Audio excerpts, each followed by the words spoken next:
Terpantas, terkini dan sahih. Bila-bila masa, di mana jua. Berita di jari.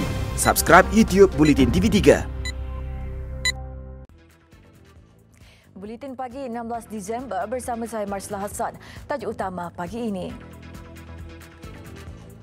Banjir di Johor dan Pahang bertambah buruk.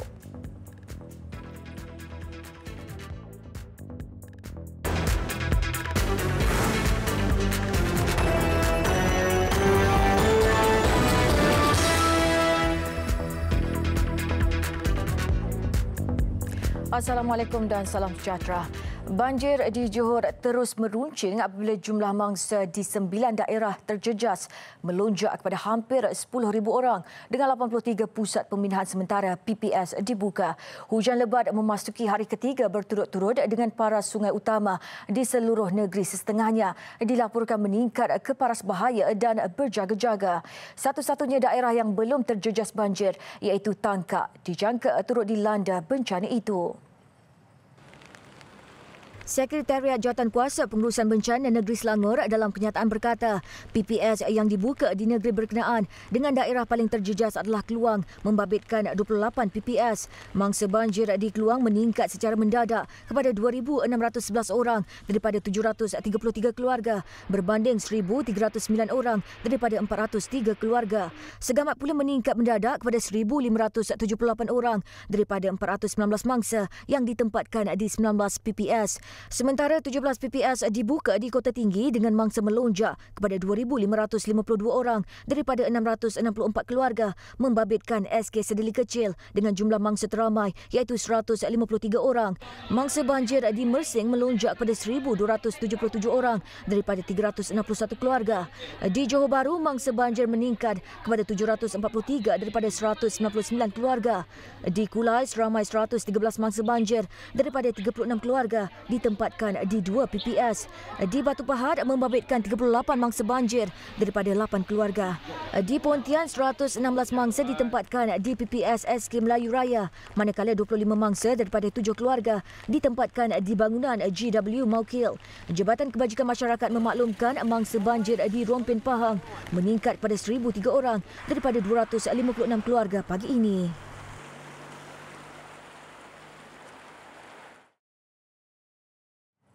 Seramai 14 mangsa yang terkandas sejak Sabtu lalu di Jalan Mawai Mersing yang terputus hubungan akibat banjir diselamatkan malam tadi. Semua mangsa termasuk 3 kanak-kanak ditemui di 2 lokasi dalam operasi agensi penyelamat termasuk sepasukan anggota bomba dan penyelamat Kota Tinggi. Nasib pengguna jalan raya diketahui selepas salah seorang daripada mangsa meminta bantuan menerusi Facebook sebelum tular di media sosial. Kami bersama pihak polis dan beberapa agensi yang lain telah pergi untuk menyelamatkan mangsa dan di situ kita terdapat beberapa halanganlah untuk menyelamatkan mangsa daripada segi air yang paras air yang tinggi dan kita tidak ada akses untuk menyelamatkan mangsa tersebut. Jadi di situ kita mengambil masa yang agak panjang untuk menyelamatkan mangsa di sana. Operasi khas berkenaan dilakukan sepasukan anggota polis dan Angkatan Pertahanan Awam APM Johor. Ujarnya 6 mangsa ditemui di lokasi pertama, manakala 8 lagi diselamatkan di lokasi kedua kira-kira jam 8 malam. Semua mangsa kemudiannya dibawa ke pusat pembinaan sementara di Kolej Yayasan Pelajaran Johor di Mawai, Kota Tinggi sebelum dibawa pulang oleh ahli keluarga masing-masing.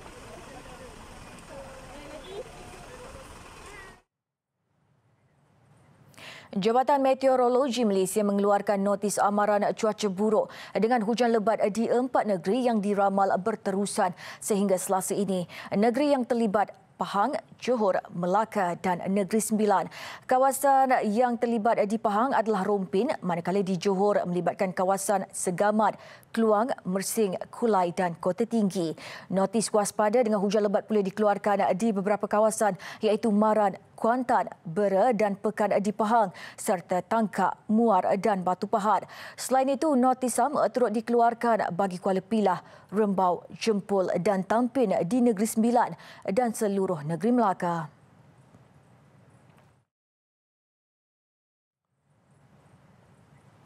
Dalam pada itu, Melaka bersedia menerima sehingga 26,000 mangsa banjir untuk ditempatkan di 92 lokasi Pusat Pemindahan Sementara PPS. Ketua Sekretariat Jawatankuasa Pengurusan Bencana Melaka, Lieutenant Kolonel Pertahanan Awam Effendi Ali berkata, persiapan awal sudah dibuat termasuk mengenal pasti kesesuaian premis untuk dijadikan penempatan sementara. Ujarnya sebanyak 92 lokasi PPS dikenal pasti merangkumi balai raya dan sekolah di 3 daerah di Alur Gajah, Melaka Tengah dan Jasin. Pos-pos di dalam Melaka ada dalam 46. So kalau kita lihat keadaan ini juga berpunca daripada keadaan sekeliling jiran-jiran kita tahu. Macam hari ini Johor banjir Negeri Sembilan pun hujan. So kita lihat air pun banyaknya datang pun kalau Negeri Sembilan masuk ke Alur Gajah, di Johor dia masuk ke Jasin. So kita tengok sehari dua ni kalau keadaan banjir makin teruk di Johor ke apa, hujan di Melaka pun tidak surut, kita risau juga keadaan bertambah buruk. Beliau yang juga pengarah Angkatan Pertahanan Awam Melaka berkata seramai 50 anggota bersiap siaga 24 jam setiap hari untuk menghadapi musim tengkujuh. Semalam sebuah PPS beroperasi di Kompleks Japarun Durian Tunggal di Bukit Balai. Mangsa yang dipindahkan membabitkan penduduk di kawasan Kampung Bukit Balai selepas rumah didiami 3 keluarga dinaiki air. Sementara itu, Ahli Parlimen Simpang Renggam Dr. Masli Malik memperuntukkan RM50,000 bagi membantu mangsa banjir di kawasan parlimen itu. Beliau yang juga Menteri Pendidikan berkata sumbangan akan dimanfaatkan untuk keperluan mangsa termasuk bagi ibu bapa membuat persediaan menjelang sesi persekolahan anak mereka. Kita akan memantau dari semasa ke semasa dan kita akan mengikut SOP yang ada. Cuma bagi pihak Parlimen Simpang Renggam, kita menurunkan bantuan sebanyak RM50,000 untuk masa-masa. Beliau ditemui ketika melawat Pusat Pemindahan Sementara di Masjid Kampung Melayu, Bukit Nyamuk. Pusat berkenaan khusus bagi kemudahan warga emas dan orang kurang upaya OKU di sekitar kampung berkenaan. Sementara itu, Kementerian Pendidikan bersiap sedia untuk memastikan sesi pembukaan persekolahan bulan hadapan tidak terjejas dengan bencana banjir. Pihak kementerian ujarnya mempunyai prosedur operasi standard SOP dalam menghadapi situasi itu jika banjir berlarutan sehingga Januari. Wanita orang kurang upaya OKU yang dipercayai didera oleh keluarga angkatnya di Taman Bukit Subang Shah Alam minggu lalu akan diletakkan di bawah pengawasan Jabatan Kebajikan Masyarakat JKM sebaik keluar dari hospital. Ahli Dewan Undangan Negeri Kota Anggerik Najman Halimi memaklumkan perkara itu ketika menziarah mangsa di Hospital Sungai Buloh. Mangsa akan dibenarkan keluar hospital esok selepas menjalani rawatan selama 8 hari. Zur Zizli Asni Zulkifli, 24 tahun, dilaporkan semakin sihat. Najwan yang menziarahi mangsa berkata hasil pemeriksaan hospital dipercayai ada unsur kecederaan fizikal teruk pada tubuh mangsa. Macam dalam kes adik Zur ini, manakala beliau seorang OKU, jadi sebarang urusan berkaitan dengan kebajikan dan juga keselamatan beliau buat masa ini adalah di bawah tanggungjawab Jabatan Kebajikan Masyarakat. Dan saya dapat maklumat, saya difahamkan besok adik Zur akan dibawa oleh pihak JKM untuk tinggal di bawah jagaan rumah kebajikan mereka. Keadilan tak boleh memilih, keadilan tidak boleh memilih sama ada sesiapa kan, kalau dia ada pengaruh ke, dia orang besar ke, dia menteri ke, dia ahli politik ke. Kalau kita bercakap dalam konteks keadilan, siasatan dan juga tindakan perlu menyeluruh. Maksudnya kalau wujud unsur-unsur jenayah, pihak polis perlu ambil tindakan, perlu siasat sehingga dapat keputusan dan juga hasil siasatan yang terperinci. Beliau juga berkata polis telah membuka kertas siasatan dan tindakan lanjut menyusul. Mangsa OKU Lembam yang berusia 24 tahun dimasukkan di Hospital Sungai Buloh pada 7 Disember lalu selepas dipercayai menjadi mangsa dera keluarga angkatnya di Taman Bukit Subang Shah Alam. Zur mengalami luka pada bahagian tangan, kepala, leher dan belakang badan selain melecur pada beberapa bahagian badan yang lain. Menteri Belia dan Sukan Syed Saddiq Syed Abdul Rahman menyatakan kekesalan terhadap segelintir pihak kerana cuba mencetuskan isu berhubung pembedahan kecil akibat appendix yang dijalaninya Rabu lalu. Kekesalan itu timbul apabila gambar dimuat naik menteri berkenaan yang memaparkan beliau terlantar di katil wad sambil ditemani isteri Perdana Menteri Tun Dr. Siti Hasmah Muhammad Ali didakwa dijadikan bahan meraih simpati. Gambar terbabit turut menimbulkan pertikaian berhubung kaitan antara wayar intercom dan pembalut untuk memeriksa tekanan darah pesakit. Justru beliau tidak faham mengapa perkara itu dijadikan isu menerusi aplikasi kumpulan WhatsApp untuk hebahan media. Menerusi laman Twitter, pelatih pakar bedah warga Malaysia Dr. Nur Amalina yang kini berada di United Kingdom menafikan gambar terbabit adalah bahan lakonan seperti didakwa segelintir pihak. Beliau menjelaskan luka daripada pembedahan membuang appendix perlu ditutup demi menangani sebarang risiko berlaku jangkitan yang berupaya merencatkan proses penyembuhan fizikal pesakit.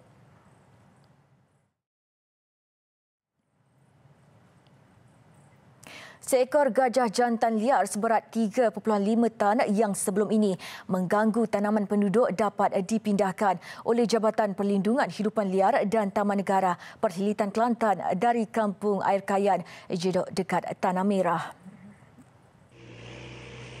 Operasi itu kemudiannya akan memindahkan gajah berkenaan ke habitat asal di Hutan Simpan Belum Temenggor Perak. Menurut Pengarah Perhilitan Kelantan, Adi Ermati Hanif Muhammad Hanif, gajah jantan anggaran usia 30 tahun itu sebelum ini ditangkap pada Rabu lalu selepas mendapat aduan daripada penduduk kampung mengatakan gajah terbabit memusnahkan tanaman penduduk. Gajah itu ditangkap oleh 6 anggota pasukan unit tindakan gajah UTG dan Perhilitan Daerah Jeli dengan menggunakan kaedah pelali. Dari segi keselamatan lah, keselamatan budak-budak. Sebab kehadiran dia ni walaupun setakat ni dia tidak mengancam kepada manusia, tetapi memang kita bimbang lah. Ramai antara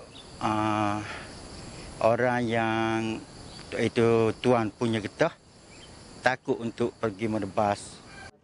Operasi bagi memindahkan gajah jantan itu menggunakan 2 ekor gajah denak bernama Abad dan Rambai. Operasi pemindahan dilakukan oleh 22 anggota termasuk 12 dari Perhilitan Kelantan dan 10 dari Pusat Konservasi Gajah Kuala Gandah Pahang. Proses pemindahan mengambil masa selama 6 jam.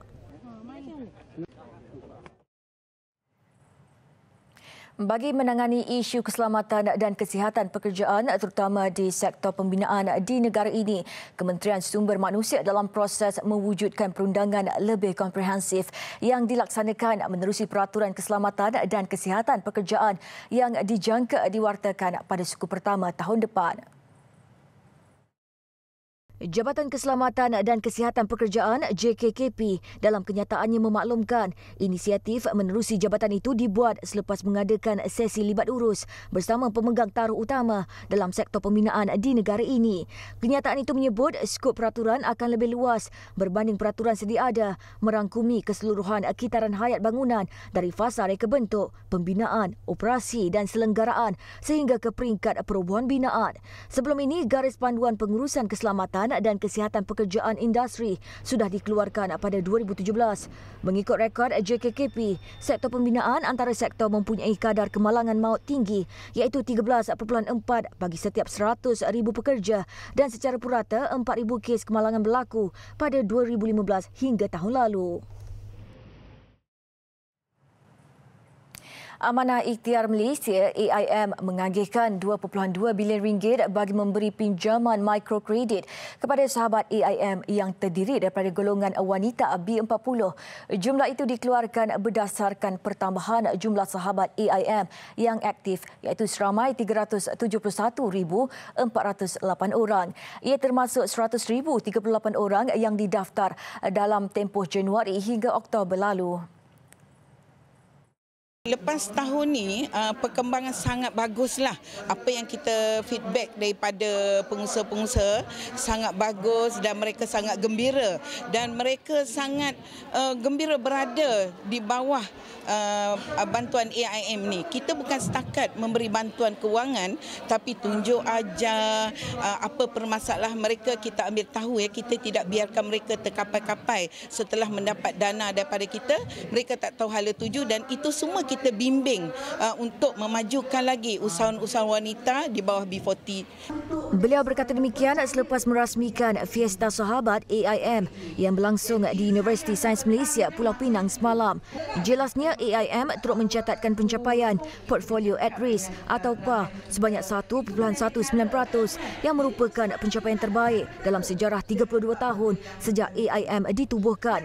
Lonjakan jumlah itu disumbang menerusi indeks pencapaian utama yang ditetapkan kepada setiap 30 wilayah dan 136 cawangan selain hasil kerja keras kaki tangan dan penstrukturan semula AIM.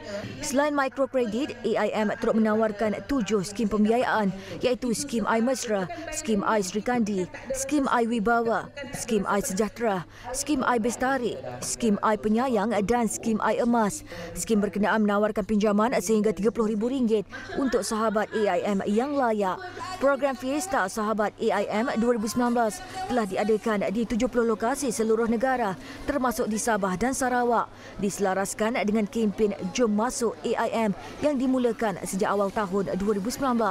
Ia merupakan program turun padang untuk bersama sahabat-sahabat AIM bertujuan memberi bimbingan terhadap hala tuju perniagaan serta meluaskan jaringan rangkaian di antara sahabat AIM di seluruh negara.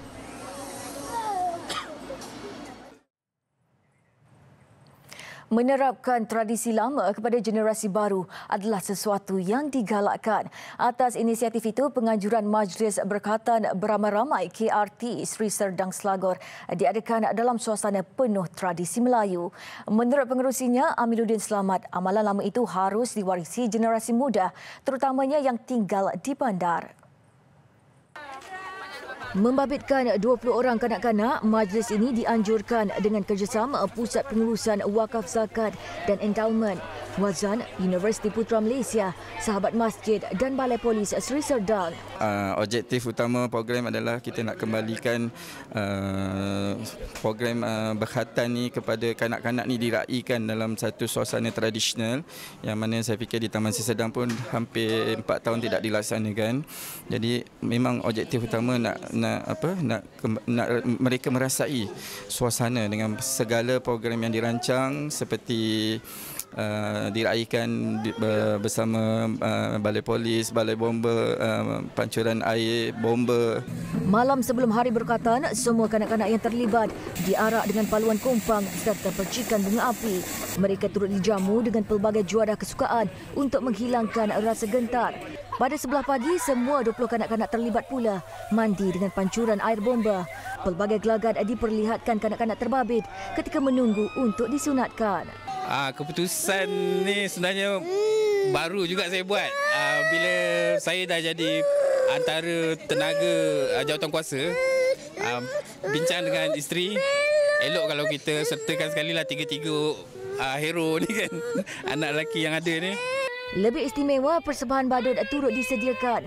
Hasil sambutan di luar jangkaan membuatkan KRT Sri Serdang merancang untuk menganjurkan majlis sama secara besar-besaran tahun depan.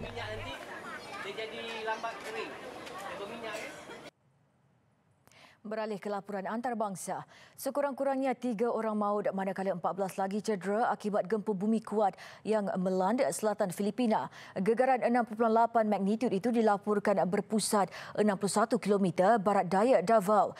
Gempa dikesan pada kedalaman 28.2 km. Mangsa yang maut termasuk seorang kanak-kanak perempuan berusia 6 tahun yang dihempap dinding runtuh. Gegaran turut menyebabkan sebuah bangunan 3 tingkat runtuh serta beberapa kerosakan lain. Nilai kerosakan masih disiasat.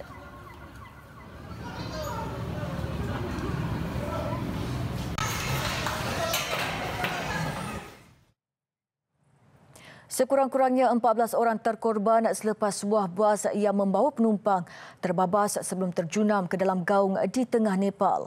Menurut polis, bas malang itu membawa 32 penumpang terjunam pada ketinggian 70 meter sekitar 80 km di utara timur Kathmandu.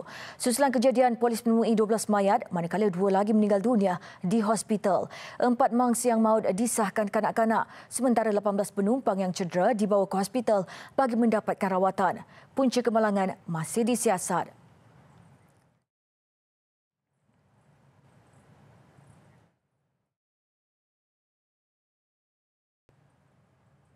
Laporan sukan. Aksi perlumbaan World Touring Car Cup WTCR di litar antarabangsa Sepang SIC yang berakhir malam tadi menyaksikan dua wakil negara yang beraksi atas tiket wildcard untuk pasukan Hyundai Team Engsler. Hafiz Shahrin Abdullah dan Mitchell Chiah berjaya menamatkan perlumbaan dengan cemerlang meskipun membuat penampilan pertama dalam saingan berprestij itu. Hafiz Shahrin yang lebih dikenali dengan perlumbaan jentera dua roda serta beraksi dalam saingan MotoGP musim ini tampak tidak kekok apabila mengakhiri perlumbaan 1 di tempat ke-25, perlumbaan 2 di kedudukan ke-22 dan perlumbaan ketiga di kedudukan ke-16 dari 30 pelumba kesemuanya. Bagi Hafiz, ia satu pencapaian yang cukup membanggakan buat dirinya yang hanya membuat persediaan dalam tempoh seminggu sebelum beraksi di kejuaraan dunia itu. Dalam pada itu, rakan pasukan Hafiz, Mitchell Chiah yang baru berusia 21 tahun, dia mahu meneruskan impiannya untuk berlumba dengan lebih kompetitif dalam saingan WTCR itu di masa hadapan. Seorang lagi pelumba wildcard negara, Douglas Koo, yang berlumba untuk pasukan Viper Niza Racing. Saingan WTCR di litar SIC ini cukup mencabar. Namun ia satu pengalaman yang cukup berharga beraksi di samping pelumba-pelumba handalan dunia. WTCR merupakan sebahagian daripada acara dalam saingan Races of Malaysia yang dianjurkan litar SIC sejak Jumaat lalu, menyajikan dua perlumbaan eksklusif membabitkan aksi dua roda dan empat roda.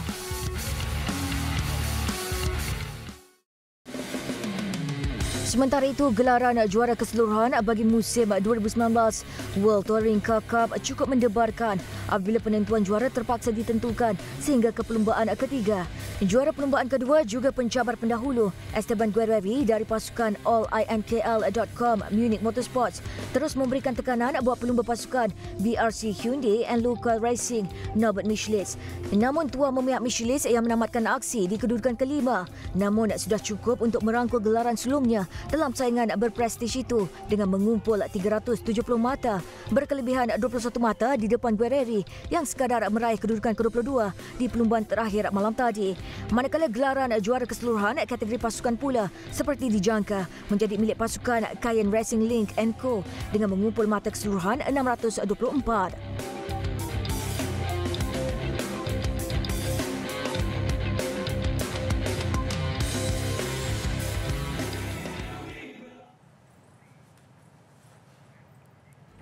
Sekian paparan Buletin Pagi. Terus ikuti perkembangan berita terkini di media sosial dan digital Buletin TV3. Saya Marsila Hasan. Assalamualaikum dan salam hormat.